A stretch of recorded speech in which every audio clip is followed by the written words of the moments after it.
Bladetongue. Told of the Fourth Age.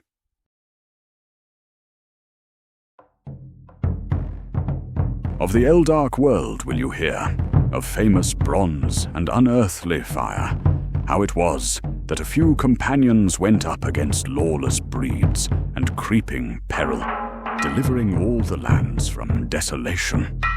They dared enter darkest caves, going into depths enchanted. At last they went up against the worst of foes, the horse-devouring, man-devouring, horned terror, firstborn of the ancient abyss. By the son of Jarlath, fiercest among them, was it accomplished. He pierced the artery of the beast with an ancestral blade, trusting that the prayer of his companions was heard. Prepared by the Almighty they were, some to heroic end, but others to return, and see their work harvested upon the plain of Gederon.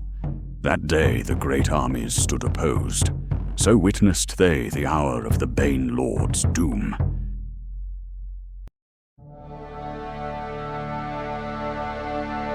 They were a remnant crew, 7 soldiers only, and a few faithful footmen besides, men who had survived the long and bitter wars.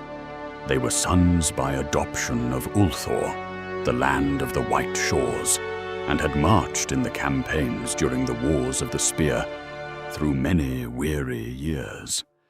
In those days the king of Ulthor had led his hosts to victory, when the war omens proved true, and the skull standards of the enemy were cast down.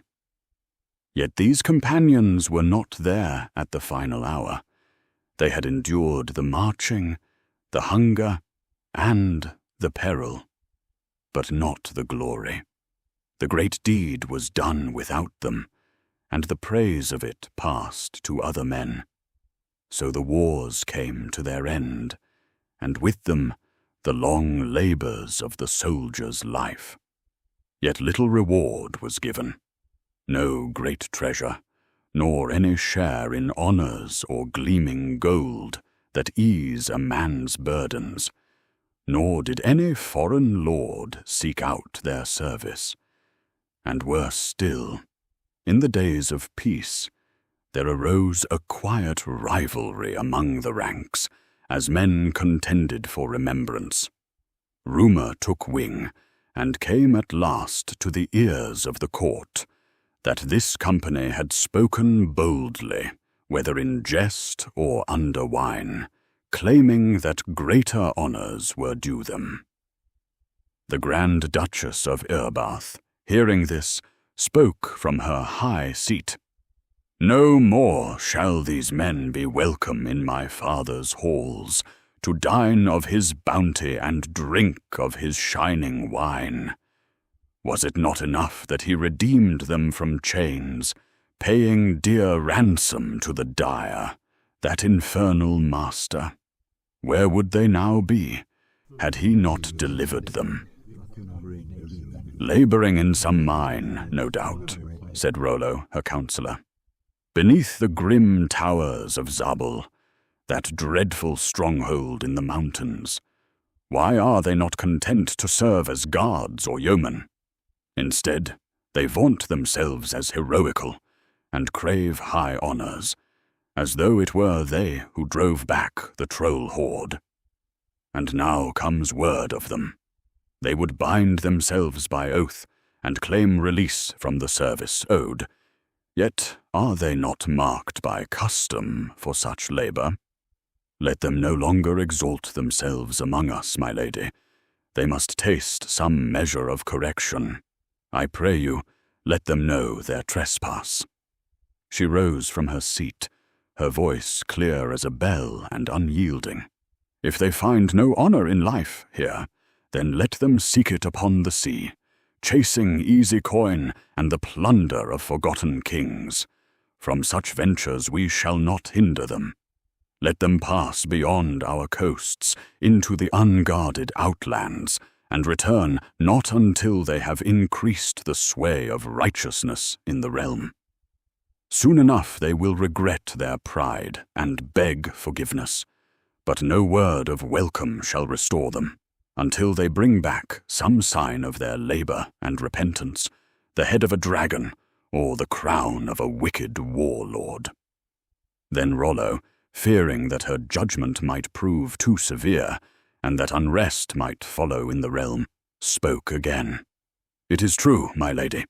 They have earned correction. Yet we must take care. Dark powers may demand too great a price for such trophies, and it would ill become us if our soldiers were brought low in dishonor, or left idle through misfortune.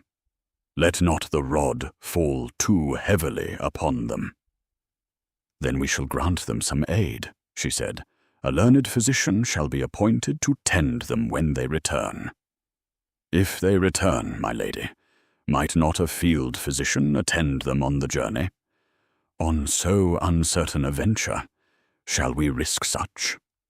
She looked upon her counselor and made no further answer, yet neither did she wholly refuse his request. So she decreed, and her words went forth, and the servants of the court made known her will to all.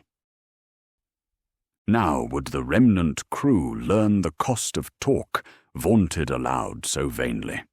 They knew well what weight her royal word had.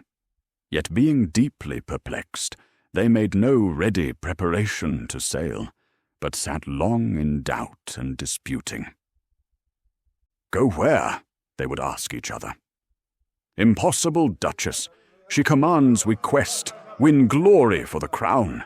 But what glory win and where and how achieved? For we cannot get far without knowledge. She says only righteous deeds, not treasure, will restore us to favor. Aye, treasure were easier to find, and easier to take by far."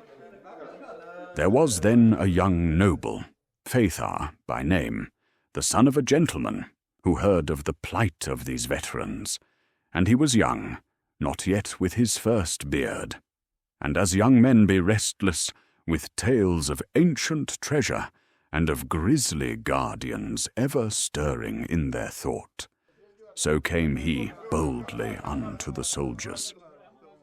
Thus he approached them at the tavern, where they sat heavy and sunk in their cups, and he stood before the greatest of them, Soren of Niruz, called Kajet, a mighty man sinewed and large, with ale spilling down his yellow beard.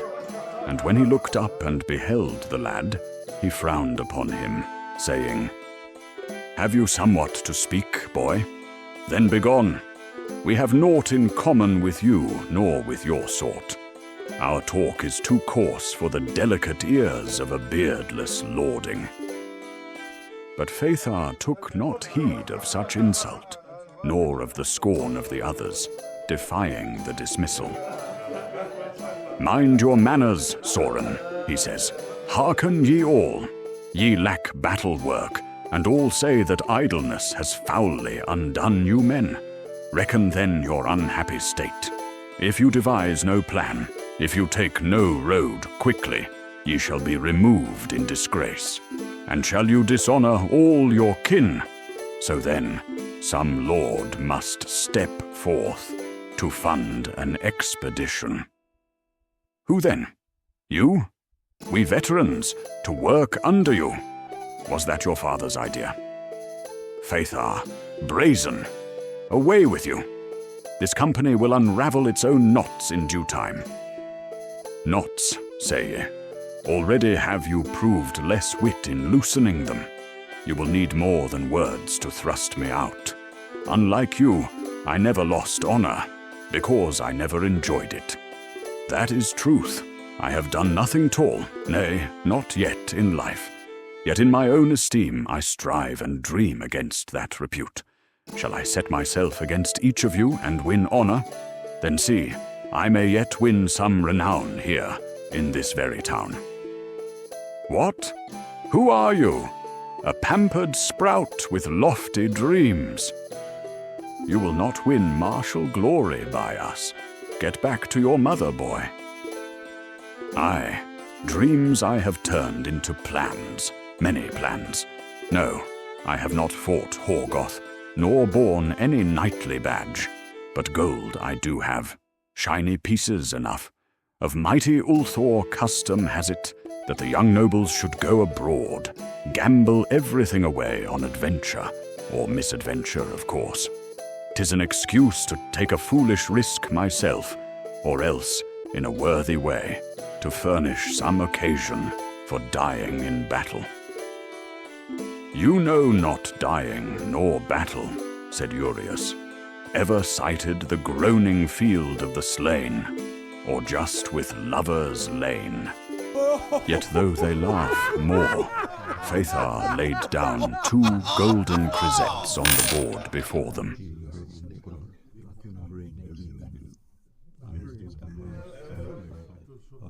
Thus it begins.